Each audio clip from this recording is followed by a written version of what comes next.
Agora é o Evangelho. É o Evangelho do amor, da graça, da consolação, do conforto, da profecia da vida. Eu espero que você abra o seu coraçãozinho com toda a sua alegria para receber o Salmo 55. Salmo 55, dê uma olhada aí. Olha aqui a minha biblinha, que está aqui, ó, quase uma relíquia. Minha vida inteira, só li esta Bíblia. E ela me acompanha desde então. Está dodói, com páginas caindo, mas toda marcadinha por todas as memórias desses últimos 50 anos. E está aqui, Salmo 55. Deixa eu chegar perto. A catarata vai sair daqui a mais uns dias, se Deus quiser. Mas até agora não foi possível. Você sente vontade de voar para longe de tudo? Me responda. Você sente vontade de voar para longe de tudo? Eu já fui acometido por essa vontade de voar para longe de tudo, como diz aqui o salmista no verso 6, ele diz: então disse eu, o salmo é atribuído a Davi, quem me dera asas como as de pomba, quem me dera se eu tivesse asas, como se eu fosse uma pomba. Uma coisa interessante é que, de vez em quando, os salmos e os personagens bíblicos, em geral, se identificam com algum animal da criação, dependendo do seu estado de espírito. Davi diz, sou como um passarinho solitário, ou sou como o pelicano em o deserto, ou sou como a coruja das ruínas, ou sou como uma gazela com sede, bramindo pelas torrentes das águas. Ele vai usando exemplos os mais variados. Até Jesus diz, quantas vezes quis eu reunir-te como a galinha. Então aqui, nesse dia, nessa hora, nesse momento, o sentimento presente no coração desse salmo atribuído a Davi é esse de quem dera eu pudesse voar para longe da minha agonia. Quem dera. Você pode repetir isso comigo? Quem dera eu pudesse voar para longe da minha agonia. Aí ele prossegue e diz o seguinte: voaria até achar um pouso, um lugar de descanso para estar. Eis que eu fugiria para longe e ficaria no deserto, me afastaria de tudo, dar-me-ia pressa em abrigar-me do vendaval e da procela. E ele não está falando de fenômenos naturais, de ventos poderosos, ele está falando de outros vendavais, de outras procelas, mas que o tinham deixado nesse estado de quem quer desaparecer. Você me diga, quantas vezes na vida você já teve vontade de sumir de tudo, até mesmo de fazer a sua vida sumir da terra, até mesmo vontade de morrer, de desaparecer? Quantas vezes seu coração já disse, para mim, deu, para mim, chega, eu não aguento mais a minha vida, não aguento mais essa família, não aguento mais esse marido, não aguento mais os filhos, não aguento os amigos, não aguento morar nessa sociedade, não aguento mais nem esse mundo. Neste mundo eu não aguento nem a religião, nem a igreja, nem o que se chama de espiritualidade. Também eu não suporto mais, eu não aguento nada. Eu não estou aguentando falar nem no nome de Deus. Até o nome de Jesus está me causando urticária, de tão traumatizado que eu estou pelos íntimos. Quem começa a ler não entende que a dor dele é tão particular. Me dá ouvidos, ó Deus, ouve a minha oração, não te escondas de mim. Ele vai pedindo, responde-me. Eu me sinto perplexo. Meu coração está cheio de oração queixosa, eu ando perturbado por causa do clamor do inimigo e da opressão daquele que está ao meu lado e é um impiedoso, que me trata com perversidade, pois sobre mim eles lançam calamidades, redes de maldades, querem me enrolar, me enredar, me prender, me diminuir. E muitas vezes, furiosamente, eles me hostilizam. Me hostilizam. Minha alma se sente em estado de hostilidade. Então, estremece-me no peito o coração. Eu tenho taquicardias, arritmias. Eu me sinto num estado de desconforto, de insegurança. Meu coração tremula. Terrores da morte me salteiam. Eu sou empurrado.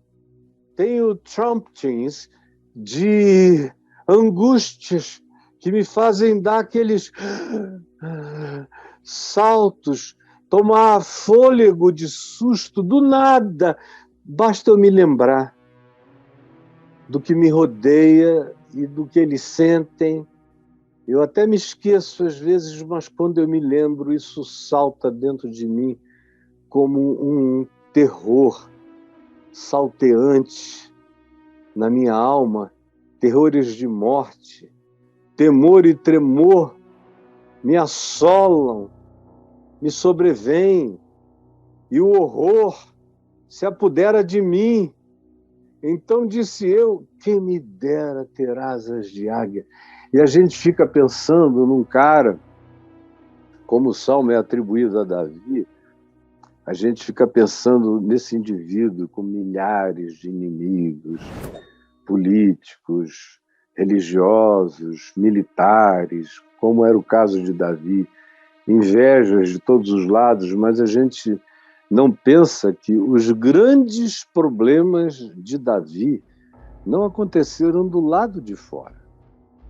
Não foi com os filisteus. Ele traçou os filisteus enquanto teve que conviver com eles. E os venceu em todos os empreendimentos. Não foi contra Saul que o fez ficar fugido mais de uma década com suas mulheres e filhos e concubinas e com seu exército de mais de 400 homens habilidosíssimos, escondidos em grutas pelo Mar Morto, aquela região toda do Negueb e de onde a gente conhece hoje como Qumran. Quantos anos para lá e para cá fugindo de Saul, não foi o pior inimigo dele. Nem os adversários políticos, nem os adversários militares não foram os piores inimigos. Ele venceu tudo isso. Essa dor, que parece ser a dor do mundo inteiro, assaltando o coração desse salmista, que por hipótese nós tomaremos como sendo de fato Davi e não algo apenas atribuído a ele, supondo que seja dele a vida que se fala aqui. Então, os grandes dramas não foram os imensos, não foram aqueles cujos inimigos chegavam aos milhares. Não, não foram. E é isso que vai nos espantar, porque é isso que a gente verifica lendo e vendo a história de Davi. Nos primeiro livro de Samuel, no primeiro livro de Reis, em Crônicas, você lendo as histórias de Davi, você vê que esses inimigos coletivos foram muitos e foram todos vencidos. As grandes derrotas de Davi aconteceram, todavia, noutro âmbito. Noutro âmbito. E ele começa a mostrar esse âmbito, que é algo que o cerca de dia e de noite, que mexe até alguns dos conselheiros da corte, que ficam sem saber que lado tomar, e tudo que ele ouve em volta dele é papo de violência, de contenda. Tudo o que ele ouve é isso. E você vai ficando pensando quem é que está fazendo isso no coração dele. Dia e noite. Eu me sinto assim, como quem está cercado. E muros adentro da minha casa campeia a perversidade e a malícia. Aí você começa a dizer, não, não são os filisteus, nem os grandes inimigos políticos, nem os cercos, nada disso. É o que entrou na casa dele. É aqui que está meu mal, a destruição no meio da minha vida, porque a minha cidade, a minha casa, foi invadida, muro adentro, campeia a perversidade. Dentro da minha casa, o que está presente é a malícia, a destruição nessa corte, no meio da minha família, entre as pessoas que eu pensaria que fossem as que mais me amassem. E de onde quer que eu possa imaginar, aqui dentro da minha cidade, estão surgindo conspirações nas praças, e eles não fazem questão de esconder a opressão e o engano. Estão distribuindo isso. Eu me sinto injuriado, me sinto desconstruído, diminuído o tempo todo. Com efeito, aí ele diz, presta atenção, tá bom? Preste atenção nisso. Vou até tomar um cafezinho. Olha só o que ele diz, verso 12. Com efeito, não é inimigo que me afronta. Não é um cara que carrega o label de meu inimigo. Não, não é. Se o fosse, ele diz, se fosse um cara desse, sinceramente, eu suportaria com a maior facilidade. Se fosse um inimigo formal, vindo contra mim, que me odiasse com as suas espadas, com os seus baluartes, com as suas bandeiras, com as suas raivas, com as suas estratégias, isso eu estou acostumado desde a minha mais tenra juventude. Eu aguentaria. Com efeito, não é um inimigo assim que me afronta.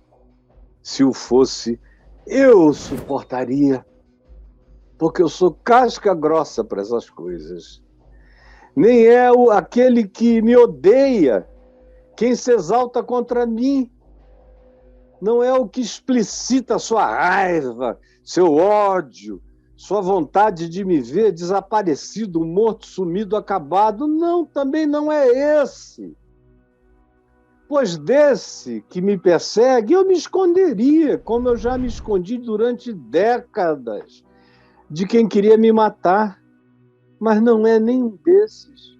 Ao contrário, és tu, és tu, és tu. Meu Deus, quando a gente tem que dizer és tu, não é...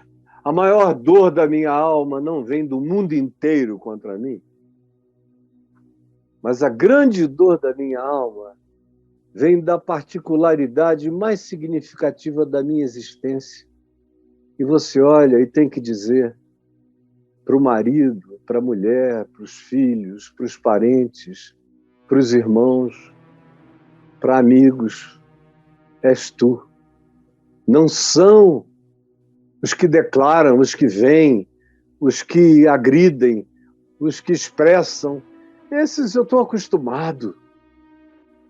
Mas quando vem de dentro, quando vem de dentro da minha casa, quando é dentro dos muros da minha proteção, quando é no ambiente das praças da minha diversão, quando é no ambiente do lazer, do meu conforto, aí se torna insuportável, porque és tu, homem meu igual, a quem eu trato sem diferença, em relação a quem tudo que é meu é teu, meu companheiro.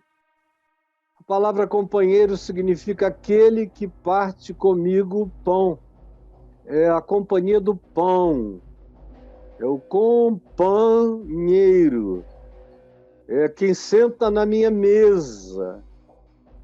E tu que és íntimo amigo, em quem eu confiei os meus segredos, a quem eu entreguei as minhas intimidades, minhas dores, minhas fragilidades, minhas angústias, meus temores, és tu. Para quem eu me vulnerabilizei completamente, que te tornaste pior do que qualquer outro ser humano, do que qualquer inimigo que eu pudesse ter. Tu não lembras como juntos nós andávamos e nos entretínhamos, e nos divertíamos, e brincávamos, e trocávamos anedotas e piadas, e ríamos. És tu, a quem eu dei o melhor da minha vida e de quem eu pensei que estava recebendo o melhor da vida, meu íntimo amigo. És tu. Nós andávamos juntos, nos entretínhamos juntos e íamos com a multidão do povo aos cultos, aos louvores, à adoração. Eu te chamava de irmão querido, irmão na fé, irmão amado, filho amado. Aí ele diz algo forte: a morte os assalte. Ele está tão machucado que mesmo amando essas pessoas, o coração dele ficou tomado por sentimentos que não eram normais. Desçam a cova, ele jamais falaria isso. O coração vai ficando amargurado, começa a falar bobagem. Há maldade nas suas moradas e no seu íntimo, mas eu não tenho que desejar a morte de ninguém.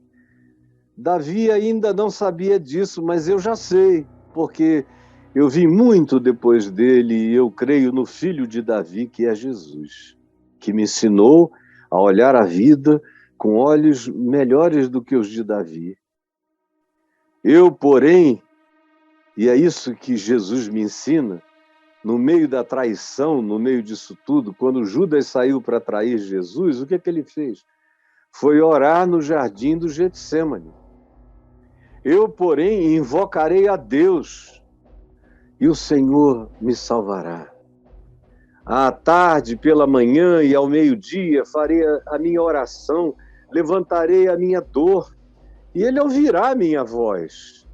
Livra minha alma em paz dos que me perseguem tão de perto, pois são muitos e próximos esses que estranhamente têm sentimentos ruins a meu respeito.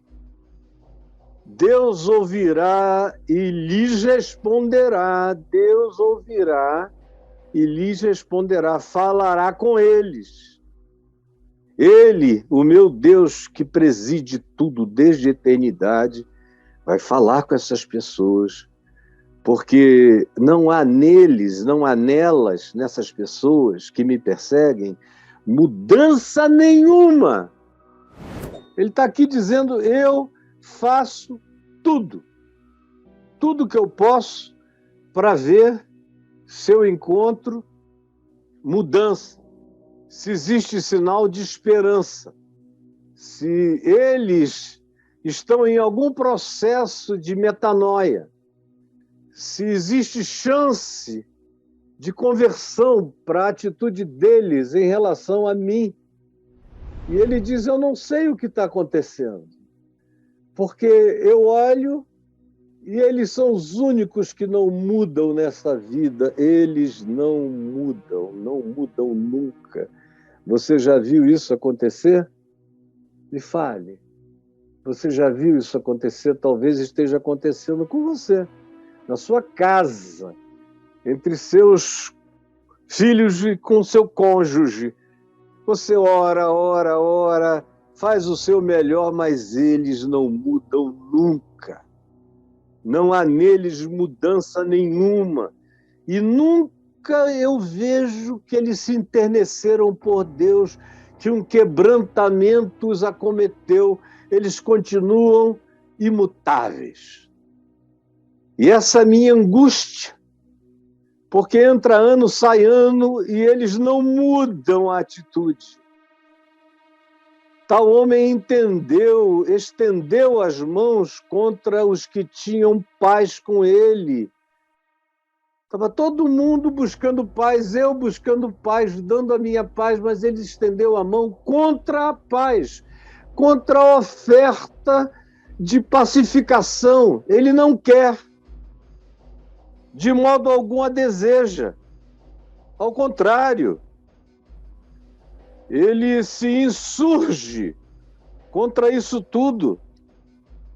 E eu, porém, não desistirei de trazer a Deus a minha oração e de pedir que Deus fale com eles, mesmo que neles não haja mudança. Porque eu sei que a sua boca é mais macia que a manteiga. Quando eles chegam perto, eles falam que dá vontade de botar para dentro. Aquela manteiga molinha, gostosa, eu adoro, meu Deus, bem natural. Ai. E eles, quando eles falam, se você não souber quem eles são e o que eles estão fazendo, você pensa que dali não procede mal nenhum, porque a boca deles é mais macia que a manteiga gostosa. Porém, no coração, eles carregam guerra, planos hostis, um olhar invejoso, maldoso, perverso. É triste quando alguém está experimentando e vivendo alguma coisa assim. Triste, horrível. Você está vivendo algo desse tipo? Quando as palavras dessas pessoas são mais brandas do que o azeite de oliva, extra virgem, aquela coisa deliciosa. Contudo, as palavras deles, conquanto sejam brandas, num tom de azeite extra virgem, que dá vontade da gente molhar para comer, contudo, são espadas desembainhadas, é tudo disfarce da maldade. E aí quem escreve esse salmo, depois de constatar tudo isso,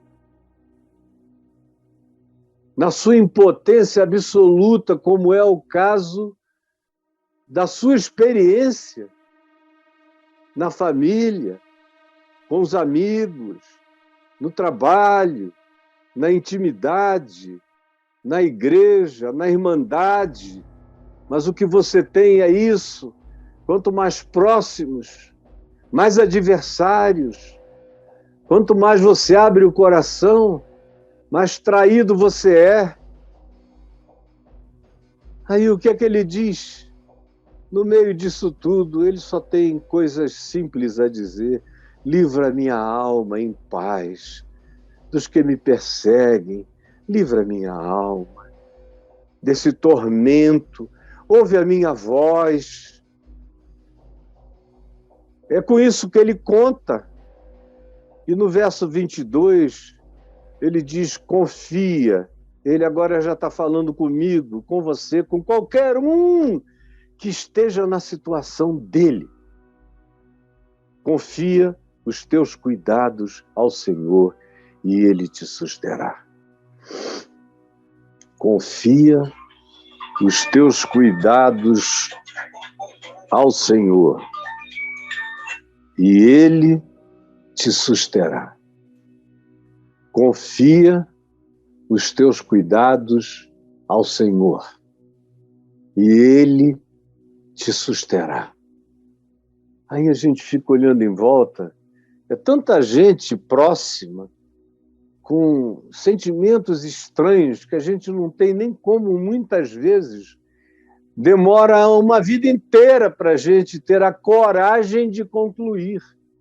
O problema é ter a coragem de concluir. Às vezes é algo que a gente se nega a concluir. É tão horrível que a gente diz, não, eu não aceito que essas pessoas tenham ficado assim, que essas pessoas sejam assim. Eu não aceito. Eu não aguento essa conclusão. Eu prefiro tudo menos isso. Demora. É uma das coisas que mais demoram, é a nossa capacidade de concluir essa traição que acontece dentro dos muros, com os amigos, com os parentes, com aqueles com quem a gente tem estado de entretenimento, confiança, com quem a gente pensa que eventualmente possa passear, mas não é assim que acontece. Não é assim que acontece. Ao contrário. E a gente se assusta quando veja a saída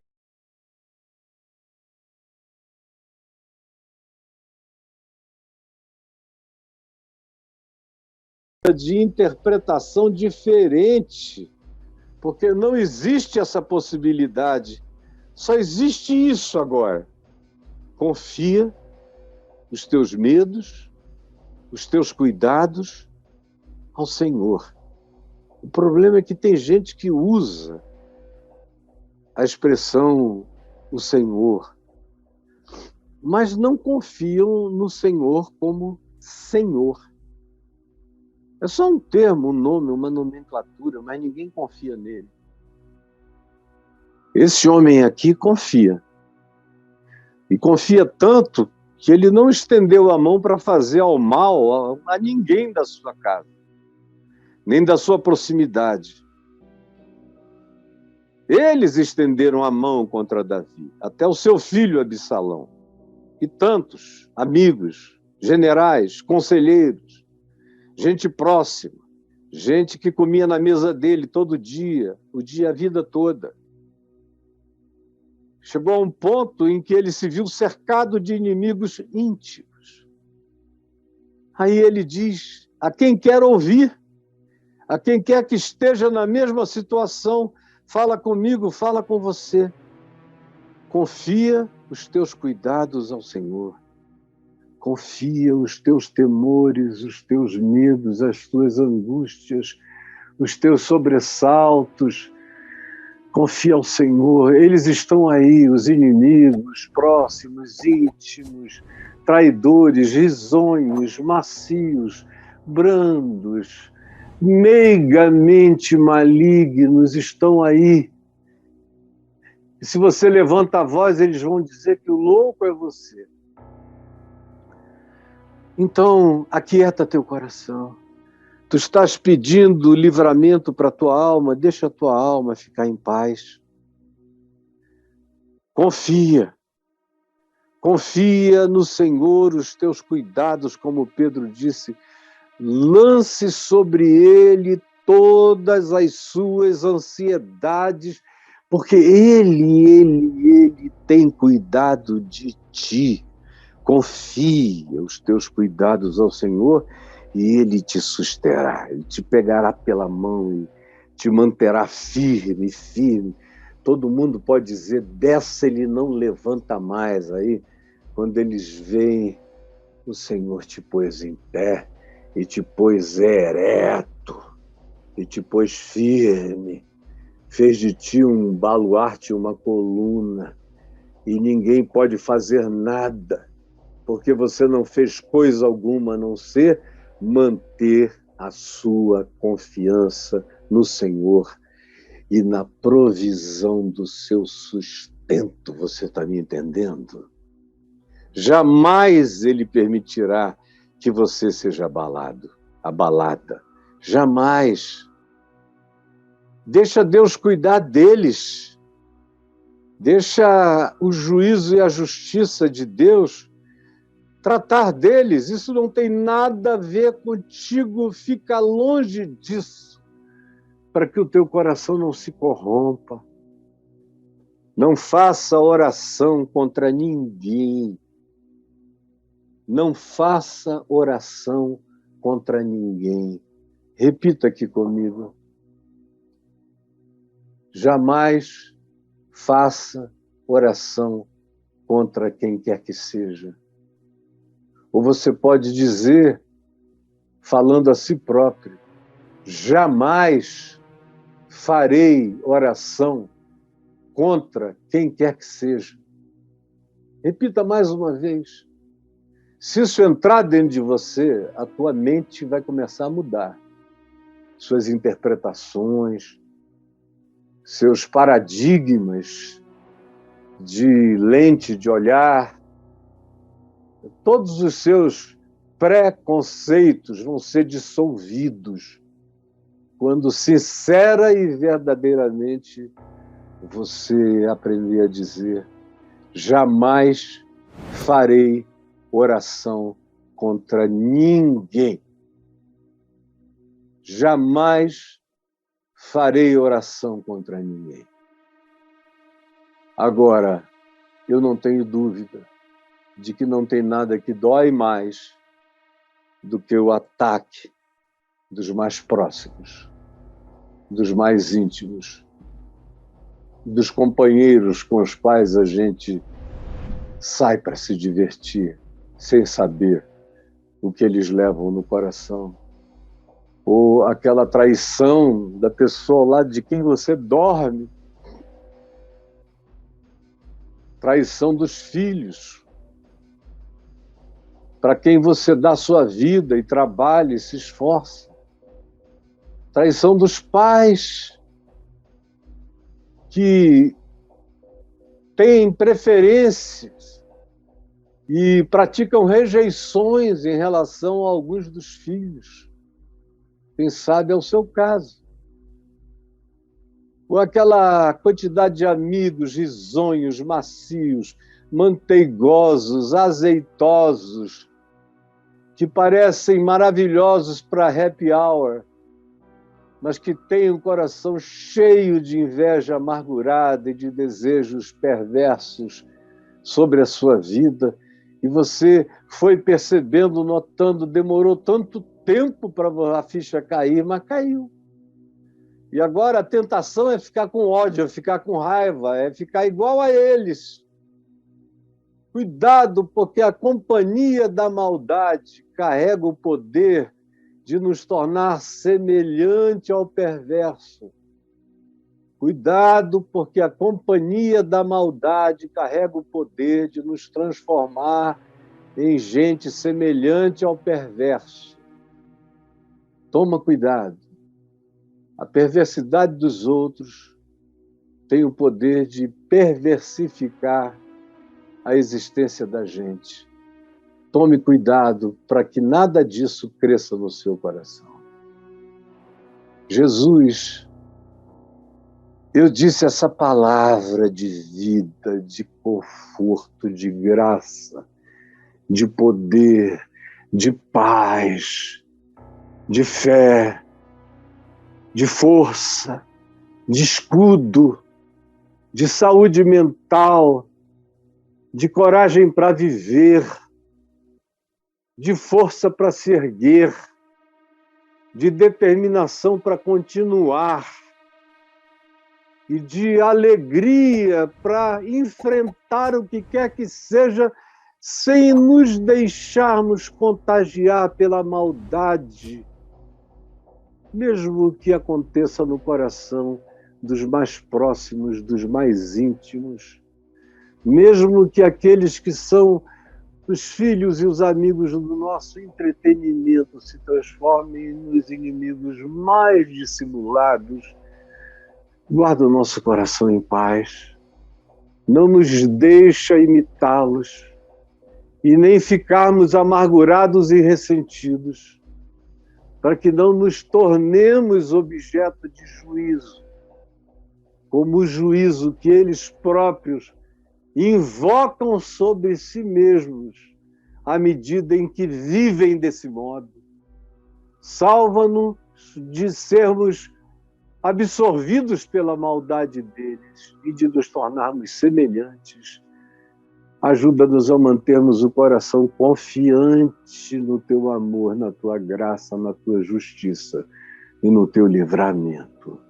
É o que eu te peço de todo o meu coração, em nome de Jesus. Amém e amém.